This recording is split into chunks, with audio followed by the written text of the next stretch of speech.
Hello friends, स्वागत है आपका हमारे चैनल ब्रिलियंस 53 में। हमने राजन सीरीज के अति लघुत्तरी प्रश्नों को देख चुका है प्रीवियस वीडियो में, और लघुत्तरी प्रश्नों को हमने स्टार्ट किया है। तो इसके प्रीवियस वीडियो में हमने क्वेश्चन नंबर 5 तक पढ़ा था। इस आज के लेक्चर में हम लोग प्रश्न नंबर 6 से पढ़ेंगे राजन सीरीज के लघुत्तरी प्रश्नों को, जो कि प्रथम सेमेस्टर के में पूछे जाएंगे। इम्पोर्टेंट प्रश्न है और इसी इसी टाइप के क्वेश्चन प्रथम सेमेस्टर में पूछे जाते हैं। तो पहला, इसके जो प्रीवियस वीडियो है वो लोग आप लोग जल्दी से जाके देख लीजिए, जिससे कि आपको ये वीडियो अच्छे से समझ में आए। और ये लेक्चर जो है ये आपको पीडीएफ पाने के लिए हमारे टेलीग्राम चैनल पे जुड़ जाएगा, उसका हम डिस्क्रिप्शन में लिंक दे देंगे। तो चलिए शुरुआत करते हैं आज के इस लेक्चर को।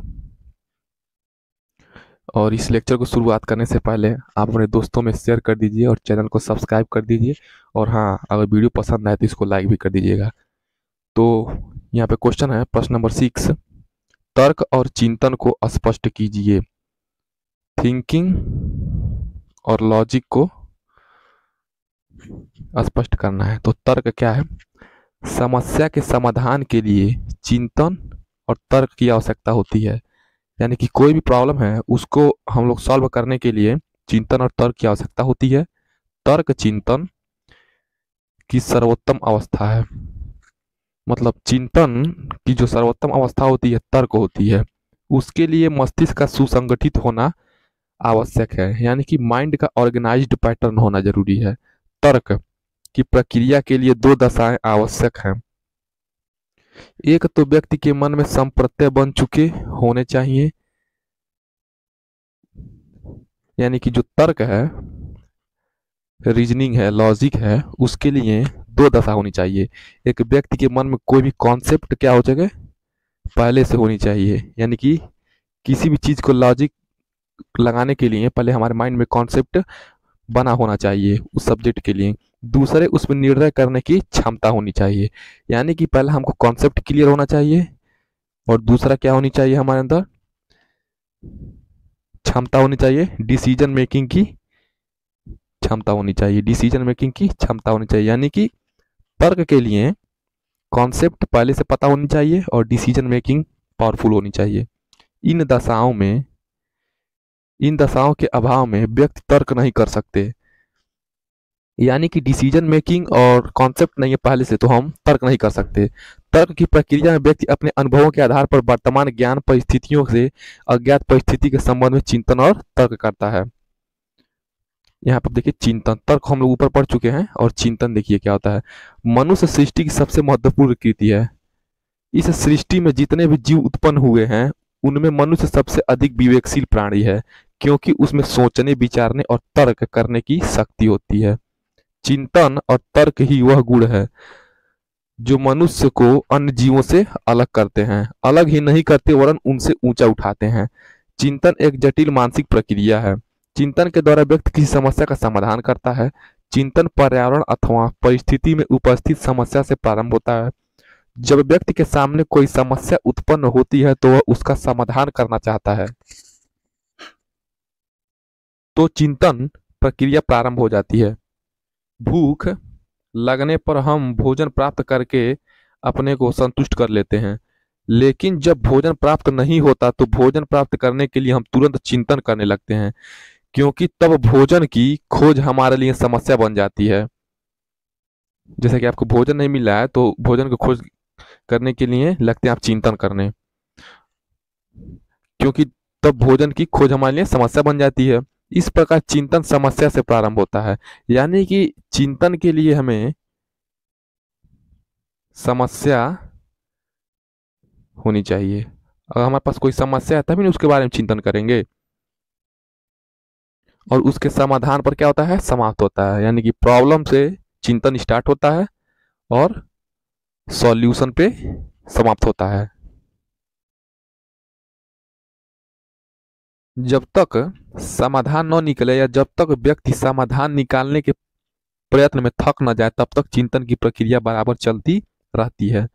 व्यक्तियों तथा परिस्थितियों की भिन्नता पर चिंतन भी भिन्न होता है। चिंतन के द्वारा निरीक्षण शक्ति, तर्क शक्ति और कल्पना शक्ति का विकास होता है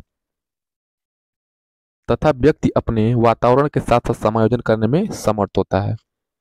यानी कि चिंतन समस्या से स्टार्ट होती है और उसके समाधान पे खत्म होती है, और चिंतन से हमारे अंदर निरीक्षण शक्ति, तर्क शक्ति और कल्पना शक्ति का विकास होता है। नेक्स्ट क्वेश्चन है, देखिए, व्यक्तित्व की व्याख्या कीजिए, पर्सनालिटी की व्याख्या कीजिए। व्यक्तित्व मापन आप किस प्रकार करेंगे? तो देखिए यहाँ पे उत्तर दिया गया है, पढ़ते हैं और समझते हैं। व्यक्तित्व क्या है? यह विवादग्रस्त प्रश्न है क्योंकि इसका जो परिभाषा है बहुत व्यापक है। विभिन्न विद्वानों एवं मनोवैज्ञानिकों ने अपने अपने दृष्टिकोण से व्यक्तित्व के अर्थ को स्पष्ट करने का प्रयास किया है। व्यक्तित्व शब्द अंग्रेजी के पर्सनालिटी शब्द का पर्याय है। अंग्रेजी शब्द पर्सनालिटी लैटिन भाषा के पर्सोना शब्द से लिया गया है, जिसका अर्थ क्या है? बाहरी नकाव या वेशभूषा। यानी कि लैटिन शब्द के पर्सोना से लिया गया है, जिसका अर्थ है बाहरी नकाव या पोशाक। इस प्रकार पर्सनालिटी की पर्सनल शब्द से उत्पत्ति प्रकट करती है। यानी कि पर्सनालिटी किस शब्द से उत्पत्ति हुई है? तो पर्सनल से उत्पन्न हुई है कि किसी व्यक्ति या व्यक्तित्व उसके बाह्य गुणों से मापा जाता है, परंतु व्यक्तित्व का यह अर्थ एकांगी है। यद्यपि बाह्य गुणों का व्यक्ति के व्यक्तित्व में महत्वपूर्ण योगदान है, किंतु केवल बाह्य गुणों को ही व्यक्तित्व नहीं कहा जा सकता। व्यक्तित्व में उसके संवेग, इमोशन, आचार विचार, सिद्धांत, मनोवृत्ति, व्यवहार, क्रियाएं, रुचियां, अभिरुचियां, बुद्धि सभी कुछ समाहित है। यानी कि व्यक्तित्व में केवल आंतरिक गुणों को ही नहीं देखा जाएगा, इंटरनल प्रॉपर्टी ही नहीं देखा जाएगा या इंटरनल क्वालिटी ही नहीं देखा जाएगा।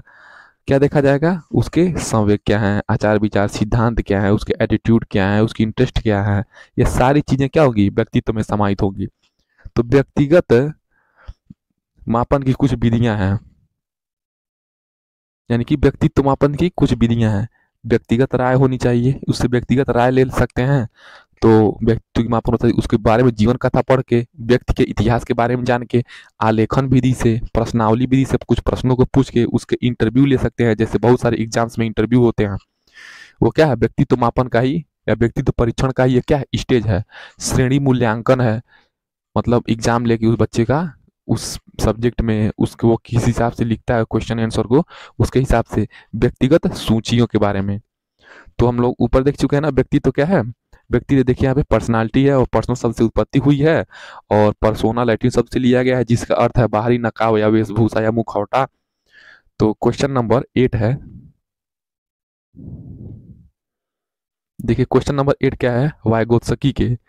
वाइगोत्स्की के सामाजिक विकास के सिद्धांत पर प्रकाश डालिए। देखिए पियाजे का संज्ञानात्मक विकास और वाइगोत्स्की का ये सोशल डेवलपमेंट थ्योरी है जो, और कोहलबर्ग का नैतिक विकास का सिद्धांत है, और वाइगोत्स्की का सामाजिक विकास का सिद्धांत यानी सोशियो कल्चरल एक्टिविटीज है ये वाइगोत्स्की। और देखिए इनके बारे में पढ़ते हैं, और और वाइगोत्स्की साहब ने जो सामाजिक विकास का सिद्धांत दिया था उसके बारे में हम लोग पढ़ते हैं। वाइगोत्स्की रूसी मनोवैज्ञानिक थे। इन्होंने सामाजिक विकास के सिद्धांत का प्रतिपादन किया। इस सिद्धांत में उन्होंने बताया कि बालक के प्रत्येक विकास में उसके समाज की विशेष भूमिका होती है। उन्होंने बताया कि समाज में अंतःक्रिया के फलस्वरूप भी बच्चे में विभिन्न प्रकार का विकास होता है।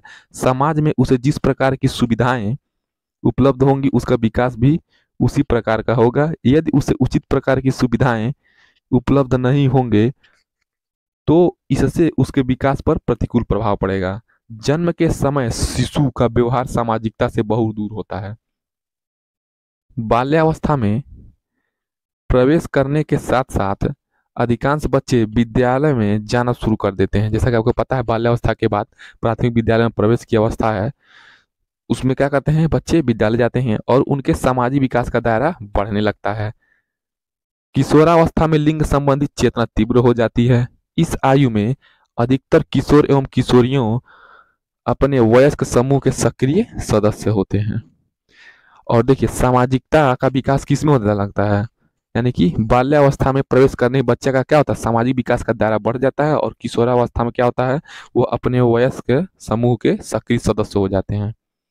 तो रूसी मनोवैज्ञानिक वाइगोत्स्की साहब का यही सिद्धांत है सामाजिक विकास का। प्रोग्रेसिव एजुकेशन के बारे में क्वेश्चन पूछा है, देखिए यहाँ पे, प्रगतिशील शिक्षा क्या है, व्याख्या कीजिए।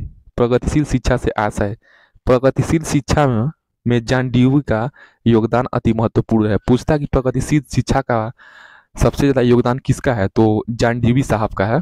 प्रगतिशील शिक्षा वह शिक्षा है जिसके द्वारा बालकों की शक्तियों का विकास होता है, यानी कि प्रगतिशील शिक्षा के माध्यम से बालकों की शक्तियों का विकास करना किया जाता है। प्रगतिशील शिक्षा यह सूचना प्रदान करती है कि शिक्षा बालक हेतु है, बालक शिक्षा के लिए नहीं, यानी कि शिक्षा बालक हेतु है, यानी कि शिक्षा बालक को पढ़ाने के लिए है, अब बालक शिक्षा के लिए नहीं।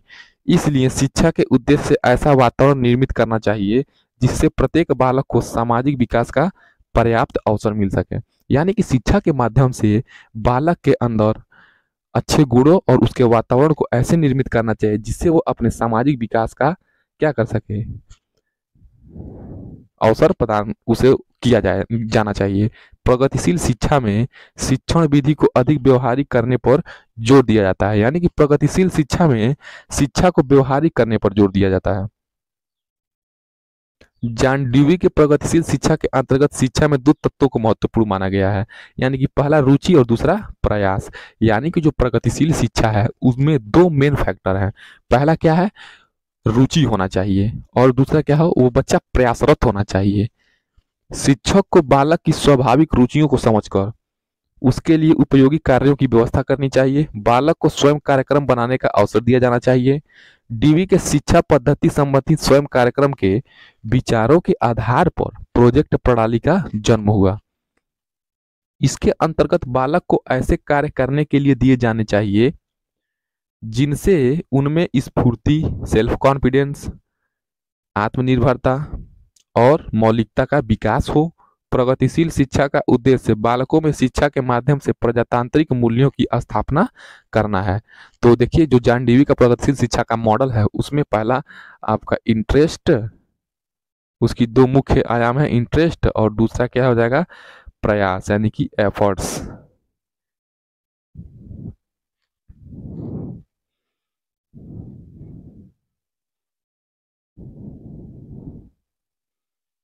यहाँ पे क्वेश्चन नंबर 10 है, देखिए देखिए लघुत्तरी प्रश्नों में ऐसे ही लिखना है, ज्यादा ना बड़ा लिखना है। लघुत्तरी प्रश्नों में लॉन्ग टाइप आंसर नहीं लिखना है, थोड़ा सा अति लघुत्तरी से बड़ा, और जो लॉन्ग टाइप के क्वेश्चन है जैसे वेरी लॉन्ग क्वेश्चन है उससे थोड़ा सा छोटा, मतलब बहुत ज्यादा बड़ा भी नहीं लिखना है। और ऐसे लिखना है कि सारा कंटेंट और फैक्ट्स उतने में ही आ जाए। ब्रूनर के संज्ञानात्मक विकास, पियाजे के संज्ञानात्मक विकास तथा वैगोत्स्की के संज्ञानात्मक विकास में अंतर स्पष्ट करें। तो ये वैगोत्स्की के, तो ये देखिए तीनों में अंतर स्पष्ट करना है, यानी कि ब्रूनर के संज्ञानात्मक विकास और पियाजे के संज्ञानात्मक विकास तथा वैगोत्स्की के जो सामाजिक विकास के सिद्धांत है उनमें क्या करना है, अंतर स्पष्ट करना है। तो देखिए क्या है, ब्रूनर के सिद्धांत की व्याख्या पियाजे के सिद्धांत की प्रथम तीन अवस्थाओं के समानांतर है, परंतु ब्रूनर के संज्ञानात्मक विकास में भाषा को पियाजे की तुलना में अधिक महत्वपूर्ण बताया है। उनके अनुसार बालकों के चिंतन में उनकी परिपक्वता तथा अनुभूतियां तुलनात्मक रूप से अधिक महत्वपूर्ण होती हैं। वैगोत्स्की ने बच्चों के संज्ञानात्मक विकास में सामाजिक कारकों तथा भाषा को महत्वपूर्ण बताया है।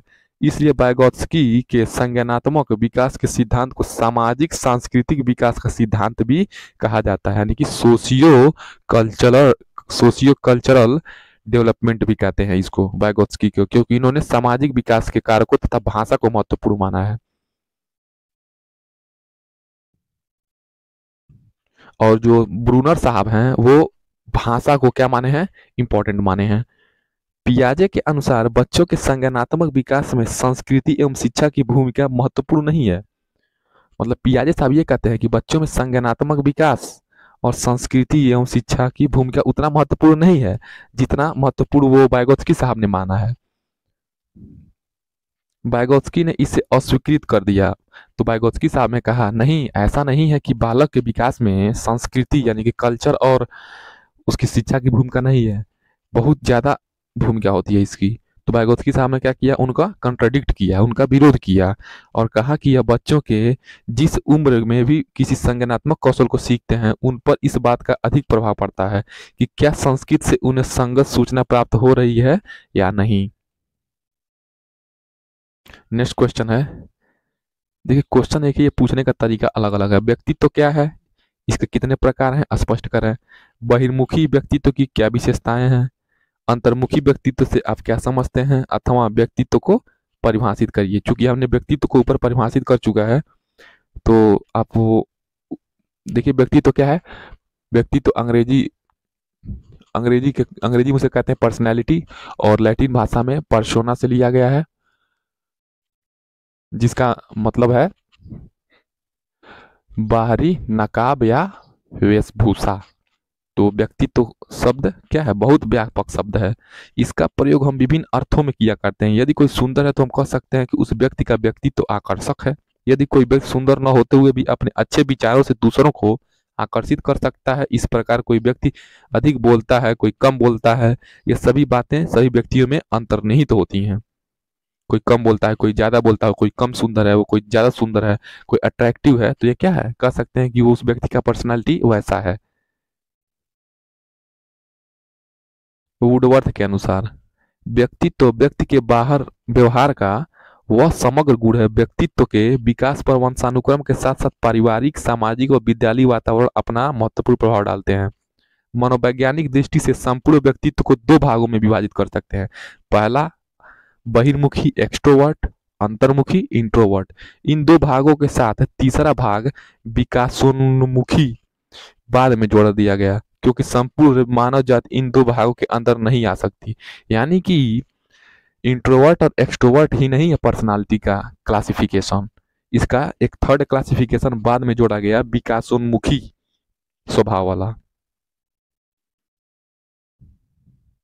बहिर्मुखी व्यक्तियों की मुख्य विशेषताएं। बहिर्मुखी वे व्यक्ति हैं जिनकी रुचि बाह्य जगत में होती है। बहिर्मुखी व्यक्ति की विशेषताओं को हम निम्नलिखित प्रकार से व्यक्त कर सकते हैं।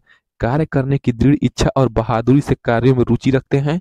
शासन करने का स्वभाव, शीघ्र न घबराने वाले होते हैं, जो बहिर्मुखी स्वभाव के होते हैं। यानी कि दो इंपॉर्टेंट इनका विशेषता है, क्या है, इनमें बहुत ज्यादा मोटिवेशन, कार्य करने की दृढ़ इच्छा और बहादुरी के साथ भी अपना काम पूर्ण करते हैं, और शासन करने का स्वभाव होता है, लीडरशिप क्वालिटी होती है इनके अंदर, और शीघ्र न घबराने वाले होते हैं।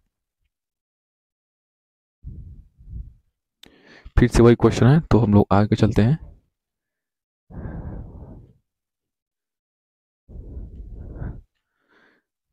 और देखिए, जो बहिर्मुखी स्वभाव का हम लोग ऊपर पढ़ा, दृढ़ इच्छा होती है, और इसके बाद थर्ड है शांत और आशावादी, परिस्थितियां एवं आवश्यकताओं के अनुकूल अपने को व्यवस्थित करने वाले होते हैं। धारा प्रवाह बोलने वाले और मित्रों जैसा व्यवहार करने वाले होते हैं। चिंता मुक्त होते हैं, सबसे बड़ा गुण है बहिर्मुखी प्रभाव वाले व्यक्ति का। उन गुणों को जानते हैं जिन्हें संसार की दृष्टि से देखा जाता है तथा उन्हें अपनाते हैं। तो ये क्या हो जाए, जो 6 टॉपिक हो गए या 6 लाइन हो गए, ये क्या हो गए, बहिर्मुखी स्वभाव वाले व्यक्तित्व का गुण हो गए।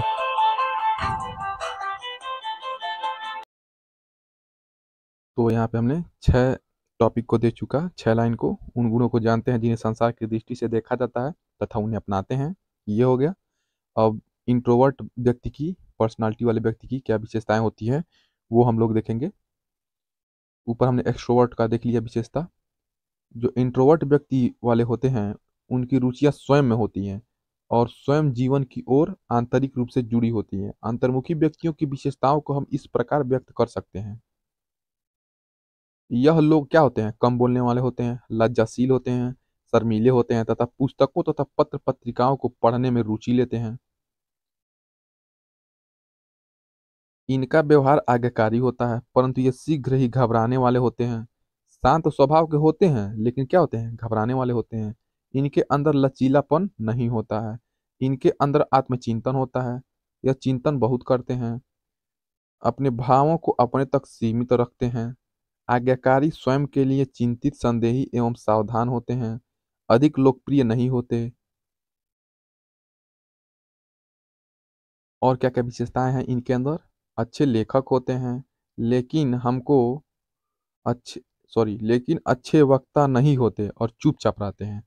यानी कि जो इंट्रोवर्ट स्वभाव के व्यक्ति होते हैं वो लेखक टाइप के होते हैं और वो अच्छे वक्ता नहीं होते हैं, और ये बहुत शांत स्वभाव के होते हैं, शर्मीले होते हैं, आत्मचिंतन आत्ममंथन करते हैं, ज़्यादा लोकप्रिय नहीं होते हैं, अपनी इमोशन को अपने तक ही सीमित रखते हैं। कुछ ही व्यक्ति इस प्रकार के होते हैं जो पूर्णतः अंतर्मुखी अथवा बहिर्मुखी हो, यानी कि 100% अंतर्मुखी 100% बहिर्मुखी बहुत कम ही व्यक्तित्व के लोग होते हैं। बहुत से लोग इस प्रकार के होते हैं जिनमें दोनों का मिश्रण होता है और जीवन की आवश्यकताओं हेतु स्पष्ट निर्णय लेते हैं। उन्हें हम विकासोन्मुखी कहते हैं। यानी कि जो विकासोन्मुखी होते हैं वो क्या होते हैं, वो क्या होते हैं, वो अंतर्मुखी और बहिर्मुखी का क्या होते हैं, एडिशनल होते हैं, यानी कि मिश्रण होते हैं। विकासोन्मुखी व्यक्ति एक स्थिति में अंतर्मुखी धारणाओं को विचार में ला सकते हैं और दूसरी स्थिति में बहिर्मुखी विचारों को अपनी क्रियाओं में स्थान दे सकते हैं।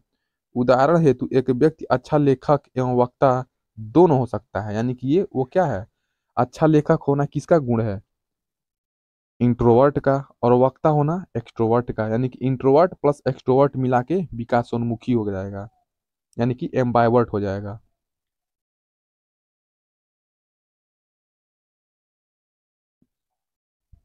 क्वेश्चन नंबर 12 है, ध्यान कितने प्रकार के होते हैं। ठीक है, ध्यान को प्रभावित करने वाले कारकों का वर्णन कीजिए। ध्यान मुख्यतः दो प्रकार का होता है। एक होता है हम अपने आप से ध्यान रखते हैं अपने मन की अपनी इच्छा अनुसार, ऐच्छिक ध्यान कहलाता है। जब हम जानबूझकर इच्छा पूर्वक किसी वस्तु पर अपना ध्यान केंद्रित करते हैं तो उसे ऐच्छिक ध्यान कहते हैं। कितना सिंपल है। जैसे परीक्षा काल में छात्रों को अपना ध्यान पढ़ाई पर केंद्रित करना होता है। ये हमारी स्वयं की इच्छा है, नहीं पढ़ेंगे तो पास नहीं होंगे, अच्छे मार्क्स नहीं आएंगे, कुटाई होगी। इसीलिए क्या है, ये ऐच्छिक ध्यान है। अनैच्छिक ध्यान क्या है, जब हमारा ध्यान किसी वस्तु पर केंद्रित हो जाता है तो उसे अनैच्छिक ध्यान कहते हैं। यानी कि अचानक सडन, अपने आप, जैसे किसी वस्तु पर न चाहते हुए भी अकस्मात यानी कि सडन हमारा ध्यान चला जाता है। यह ध्यान अस्थायी होता है। यानी कि ध्यान दो प्रकार के होते हैं, ऐच्छिक ध्यान और एक अनैच्छिक ध्यान। और देखिए, ध्यान को प्रभावित करने वाले दो कारक होंगे, बाह्य कारक और आंतरिक कारक, यानी कि एक्सटर्नल फैक्टर और इंटरनल फैक्टर। देखिए, एक्सटर्नल फैक्टर में कौन कौन से आते हैं, क्योंकि ये लघुत्तरी प्रश्न है तो एक सबको क्या करना है, एक्सप्लेन भी करना है, बस वैसे लिख के नहीं छोड़ना है हेडिंग को। एक्सटर्नल फैक्टर क्या है, ध्यान को प्रभावित करने वाले एक्सटर्नल फैक्टर क्या है, यह ध्यान वस्तुओं में होता है। कोई भी वस्तु अपने रंग आकार प्रकार के कारण ध्यान का केंद्र बन जाती है। क्योंकि ये वस्तु में होते हैं अतः इन्हें वस्तुगत कारक भी कहते हैं। यानी कि जो बाह्य कारक होते हैं वस्तुओं को उसके रंग आकार से हम क्या होते हैं, अट्रैक्ट हो जाते हैं और अपने ध्यान विचलित कर लेते हैं। ये क्या हो जाएगा, बाह्य कारक होते हैं। और इसे दिख चूंकि ये वस्तु होते हैं मुख्यतः तो इन्हें वस्तुगत कारक भी कहते हैं। तो एग्जाम में पूछ सकता है कि बाह्य कारक को और कौन से नामों से जानते हैं, तो वस्तुगत कारक भी कहते हैं। बाह्य कारक में क्या क्या आता है, उत्तेजना का स्वरूप, अच्छे या निश्चित रूप वाली वस्तु हमारा ध्यान आकर्षित करने में सफल होती हैं। जैसे बगीचे में अन्य फूलों के बीच गुलाब का फूल हमें आकर्षित करता है, ये क्या है, वस्तु है, तो ये वस्तुगत कारक के अंतर्गत आ जाएगा। उत्तेजना का स्वरूप क्या है, यहाँ पे अट्रैक्शन है। क्यों अट्रैक्शन है, कि हम क्या करते हैं, फूलों से में हम गुलाब को पसंद कर लेते हैं बागीचा में। उत्तेजना की तीव्रता, उत्तेजना अपनी तीव्रता के कारण हमारा ध्यान आकर्षित कर लेती है। जैसे तीव्र प्रकाश, तीव्र ध्वनि, तीव्र गंध, क्या है, ये क्या है, उत्तेजना की तीव्रता है। बहुत तेज लाइट आ रहा है तो चमकता है हमारे आंखों पे, क्या होता है, अचानक हम लोग का ये क्या है, बाहरी फैक्टर ही तो हुआ, ध्यान को हमारे आकर्षित कर ले रहा है। उत्तेजना का आकार क्या है, छोटे आकार की वस्तु की अपेक्षा हम बड़े आकार की वस्तु हमारा ध्यान जल्दी आकर्षित करता है। जैसे पूर्ण चंद्रमा, बड़े अक्षर, बड़ी बिल्डिंगें, बड़े बड़े भवन, ये क्या हो जाएंगे, उत्तेजना का आकार में हो जाएंगे। यानी कि तीव्रता होनी चाहिए, जैसे लाइट हो गया, तीव्र ध्वनि हो गया।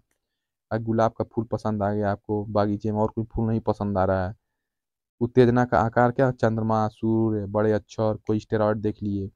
उत्तेजना की स्थिति क्या है, ध्यान पर उत्तेजना की स्थिति का भी प्रभाव पड़ता है। जैसे समाचार पत्र के मुख्य पृष्ठ पर छपे समाचार, यानी कि मसालेदार समाचार जो होते हैं उन्हें पढ़ के हमारे अंदर एक प्रकार की अलग उत्तेजना उत्पन्न होती है। ये सारे बाह्य फैक्टर हैं ध्यान को प्रभावित करने वाले।